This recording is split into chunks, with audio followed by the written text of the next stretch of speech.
عايزه اقول لك لو انت ما معكيش حتى فلوس ومحتاجه تحلي او عايزه تحلي باقل تكلفه تقدري تعملي صنف الحلو معانا ده النهارده. شكله حلو جدا، يفتح النفس، وسهل وبسيط واقتصادي جدا جدا جدا. الصينيه دي كلها مش هتكلفك 20 جنيه تقريبا على بعض، وهتكون جاهزه معاكي، اقتصاديه جدا، طعمها حلو قوي قوي قوي.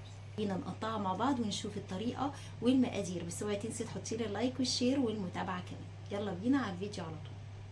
معايا هنا وحدتين من البطاطا. عارفين كيلو البطاطا بكام دلوقتي؟ كيلو البطاطا تقريبا ب3 جنيه ونص ولا حاجة كده، لان التلاتة ب10. جبت 2 من البطاطا زي ما انتوا شايفين، هاخدهم اغسلهم غسلة محترمة كويس جدا جدا جدا، واقشرهم واجيبهم لكم على طول، واقول لكم فكرة النهاردة بجد متأكدة انها تعجبكم. قشرت البطاطا وطبعا غسلها كويس جدا. هجيب بقى حلة كده وابتدي اقطع البطاطا بتاعتي حلقات، او قطعيها اي شكل، احنا كده كده هنحط لها شويه من ميه ونسويها. بس انا جايبه البطاطا بتاعتي حجمها كبير فمش هحطها سليمه.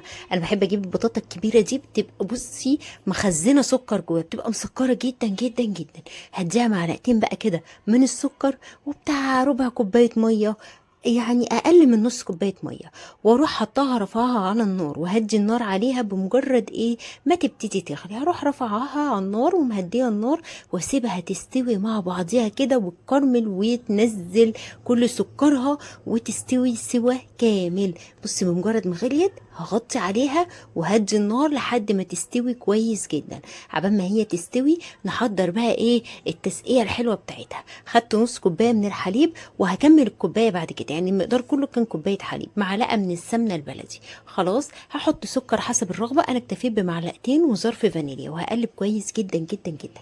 وبعدين هبتدي اضيف معلقه كده من النشا، وممكن تستبدليها بكستر لو انت عايزه. هبتدي اضيفها بالشكل ده واقلب كويس جدا. رجعت ضفت بقيه الحليب بتاعنا علشان حسيت ان هيبقى الكميه قليله، يعني كميه البطاطس دي خدت كوبايه من الحليب.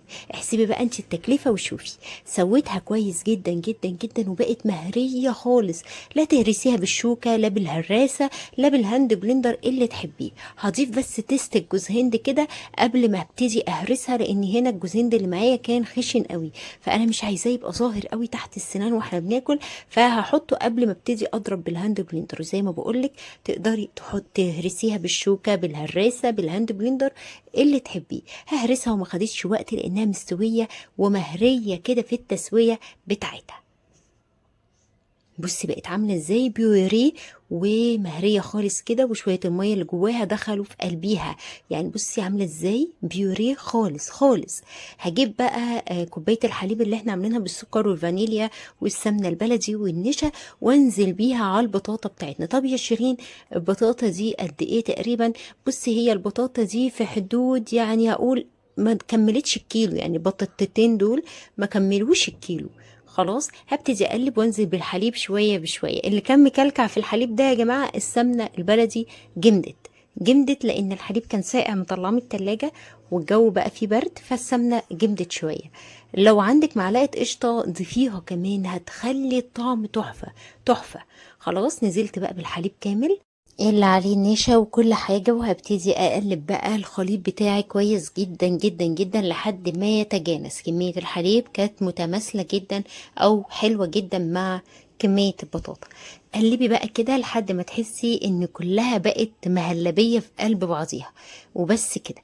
طيب هنعمل ايه دلوقتي؟ هجيب اي صينية بقى واي قالب ندخله الفرن، وهبتدي احط نقطتين كده برضو من السمنة البلدي، وابتدي ادهن القالب بتاعي كويس جدا جدا جدا كده بالسمنه، وهنزل بالبطاطا بتاعتنا. بصي عايزه اقولك الطريقه دي تحفه ومختلفه، وبصي اتاكلت بسم الله ما شاء الله بالف هنا وشفا. مجرد ما خرجت من الفرن حتى مستنوش عليها ان هي تبرد، بالف هنا وشفا. عجبتهم جدا جدا جدا. هنزل بالبطاطا بتاعتي بالشكل ده واساوي الاطراف بتاعتها، واروح مدخلاها الفرن. اول ما الاقيها بقبقت كده عشان اتاكد ان النشا استوت، هروح طافيه الفرن من تحت ومشغله من فوق، او تقدري تشغلي فوق وتحت مع بعض لو انت الفرن بتاعك متاح انك تشغلي فوق وتحت مع بعضيها. هي كل حاجه مستويه، احنا بس النشا هو اللي محتاج يستوي. حطيت فتفوتة سمنة برضه على الوش زي ما انتوا شايفين تديها طعم، وممكن قشطة.